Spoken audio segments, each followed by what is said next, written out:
प्यारे बहनों और भाइयों, मेरा नमस्कार स्वीकारो। देखिए, आज हम आपके लिए बता रहे हैं धर्म के बाद में आता है उपासना। तो देखिए, उपासना का क्या मतलब होता है, इसको समझिए आप। उपासना जिसमें हम करते हैं उसका अर्थ होता है वृत्तियों को एकाग्रचित करना। उपासना का मतलब है एकाग्रचित मन को करना, एक जगह इसको बांध दो। यानी जैसे षट चक्र भेदन से जैसे करते हो आप, वो भी विधि सही है। या बार बार मंत्र नहीं बदलना चाहिए, बार बार इष्ट देवता की मूर्ति नहीं बदलना चाहिए। तो जो हमने तत्व ले रखा है शुरुआत में, वही मूर्ति वही स्वरूप होना चाहिए, तब जा कर के उपासना का कार्य पूरा होता है ईश्वर से संबंध में। तो इससे क्या है कि एकाग्र और एक ही जगह पे आप ध्यान लगाइए, बार बार उसको बदलिए पर। तो कहने का मेरा मतलब ये है, आप हृदय में लगाते हैं तो वहीं पर रखिए आप। अगर आप आज्ञा चक्र पे लगाते हैं, जहाँ मेरी बिंदी लग रही है तो इस पर लगाइए, या सहस्रार चक्र यहाँ होता है, आप इसको यहाँ पे ठहराइए, एक जगह पर स्थिर कर दो आप उसको। और मंत्र एक ही होना चाहिए, बार बार नहीं बदला जा सकता है। चित्र वाली बात यह है कि जो मूर्ति हम ध्यान में करते हैं वो आगे चल के फिर जो है निराकार रूप में आ जाती है और फिर वो प्रकाश रूप में आती है। इसीलिए ये षट चक्र भेदन किया जाता है। इसमें मूर्ति हृदय तक ही रहती है, उसके बाद में फिर ये विशुद्ध चक्र और अज्ञा चक्र से मूर्ति हट जाती है, यहाँ से निराकार वृत्ति हो जाती है। तो वृत्ति का मतलब, उपासना का मतलब आप समझ गए, मन को एकाग्रचित करना, वृत्ति होती है ये। उपासना के बाद आता है योग। योग से क्या मतलब है, जैसे आसन करना, प्राणायाम करना और ध्यान लगाना। तो इससे क्या होता है, रोज़ जब करते हैं तो विक्षेप जो होते हैं बाहरी, वो जो है उससे समाप्त हो जाते हैं, निवृत्त हो जाते हैं, और इससे अंतःकरण की शुद्धि हो जाती है। और जब अंतःकरण शुद्ध हो जाता है तो ब्रह्म और आत्मा की एकता का बोध होता है। यही साधना का क्रम है। मान के चलिए परमात्मा शुद्ध स्वरूप है। अब भाई, शुद्ध स्वरूप जहाँ से हम मुलाकात करना चाह रहे हैं या हम उसके समीप जाना चाह रहे हैं, तो हमें ऐसा ही शुद्ध बनना पड़ेगा। वहाँ भेदभाव नहीं है। आप जो है गंदी अवस्था में वहाँ पर नहीं मिल सकते। आपको सब चीज़ को साफ करना पड़ेगा, चित्त वृत्ति निरोध करनी पड़ेगी।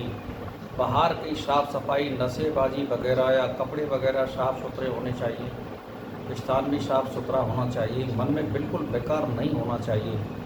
तब हमारी आत्मा में कुछ शुद्धता आएगी, और तप से और त्याग से और एक तरह की ईश्वर प्राप्ति की जो भावना है मन में, वो होनी चाहिए। तब जा कर के हमें आत्मा को हम शुद्ध कर सकते हैं। तब त्याग और योग, इनके मेल से हम ब्रह्म को प्राप्त कर सकते हैं। आत्मा और परमात्मा की एकता में हम लीन हो सकते हैं। अब आती है अप्राप्त वस्तु की प्राप्ति कर्म से होती है, और प्राप्य वस्तु की ज्ञान से। प्रवृत्ति और निवृत्ति दोनों कर्म है। हाथ को हिलाना, रोकना, दोनों कर्म है, क्योंकि कर्ता के अधीन है वो कर्म।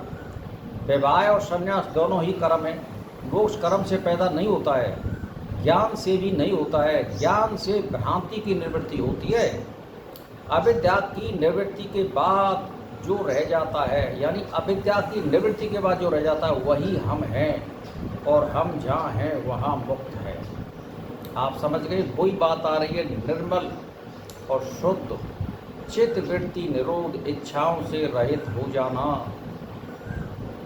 तब जाकर के मुक्ति की अवस्था आती है। केवल ज्ञान से और कर्म से नहीं होती है मुक्ति।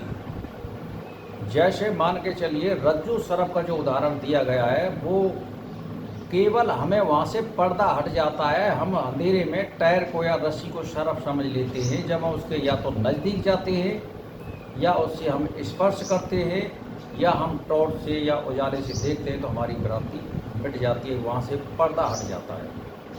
तो इस प्रकार की जो शुद्ध जो चीज़ है हम उसको देख लेते हैं, उसका मतलब है शुद्ध आत्मा। और शुद्ध आत्मा का ही परमात्मा में मिलन हो सकता है। मलिन और विक्षेप सहित आत्मा का मिलन कभी हो नहीं सकता है।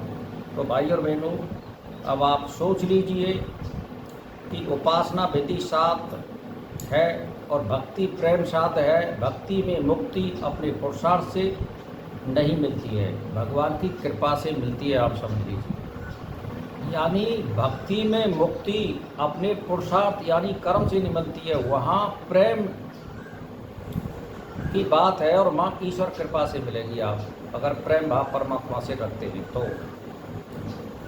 अब आपकी समझ में बैठ गई। उपासना की विधि साध यानी भक्ति और प्रेम साध है। भक्ति में मुक्ति अपने पुरुषार्थ से नहीं मिलती है, भगवान की कृपा से मिलती है। अब आप सोच लीजिए। और ज्ञान मार्ग में आपके ज्ञान से निर्वृत्ति होने पर, चित्तवृत्ति निरोध होने पर मुक्ति संभव है। तो ये जो मैंने आपके लिए बताया है ये शास्त्र के अनुसार है, बिल्कुल ही उसके जैसे मान के चलिए। छांदो उपनिषद में कहा गया है कि मोक्ष होने में उतना ही विलंब है जब तक कि देह बंधन से मुक्त नहीं होती है। वेदांत की विधि उच्च बुद्धि वालों के लिए ही है, जिसकी बुद्धि का पूर्ण विकास नहीं हुआ है। अन्य कई विधियां हैं जिन पर चला जा सकता है। एक बार जो सही मार्ग पर चल पड़ता है वह देर सवेर पहुंची जाता है। मार्ग का निश्चय लक्ष्य को ध्यान में रखकर सोच समझ कर ही करना चाहिए। जिन्होंने तप त्याग कर लिया है या उच्च कोटि का तप किया है, ग्रंथों का अध्ययन किया है, वो आदमी फिर ज़्यादातर निराकार वृत्ति पे आ जाता है और वो वेदांत में ही विश्वास करता है। परमात्मा साकार भी है, निराकार भी है। निराकार को हम इस तरह देख सकते हैं कि जितना भी ये संसार है इसमें अंतर्निहित वही परमात्मा निवास कर रहा है, जिससे हम खा रहे हैं, डोल रहे, बोल रहे, वो कौन है। तो जो हमारा चेहरा दिख रहा है ये साकार है, इसमें जो अंदर निवास कर रहा है वो निराकार है। बस इतना ही अंतर है, यही समझना है। और हमें सोच समझ के कार्य करने हैं और शास्त्र जो कहता है उसको बिल्कुल मार्ग मानिए। और शुद्ध मार्ग बताया गया है वेदों में, 6 शास्त्रों में। तो कहने का मेरा मतलब ये है कि भाई और बहनों, मैंने जो बताया उस मार्ग पर चलने पर आपकी कोई कठिनाई नहीं होगी। और ये शास्त्र सम्मत मार्ग है, बहकावे में बताइए। जो मनुष्य सारी चीज़ों को जानते हुए समाज के लोग और लाज के हिसाब से वो दुनिया को भ्रमित कर रहा है, परमात्मा उसको कभी माफ़ नहीं करता है। सारी चीज़ों को जान रहे हैं और फिर तुम दूसरे को भ्रमित कर रहे हो, इससे बड़ा कोई पाप नहीं होगा। सारे महात्मा या पंडित या वेदांती या आर्य समाज ही सारी चीज़ों को जानते हुए भी जातिवाद में फंस करके सत्य उपदेश नहीं कर रहे हैं, ये सबसे बड़ा पाप है। अब आप देख लीजिए। तो भाई और बहनों, मेरा इसी के साथ नमस्कार।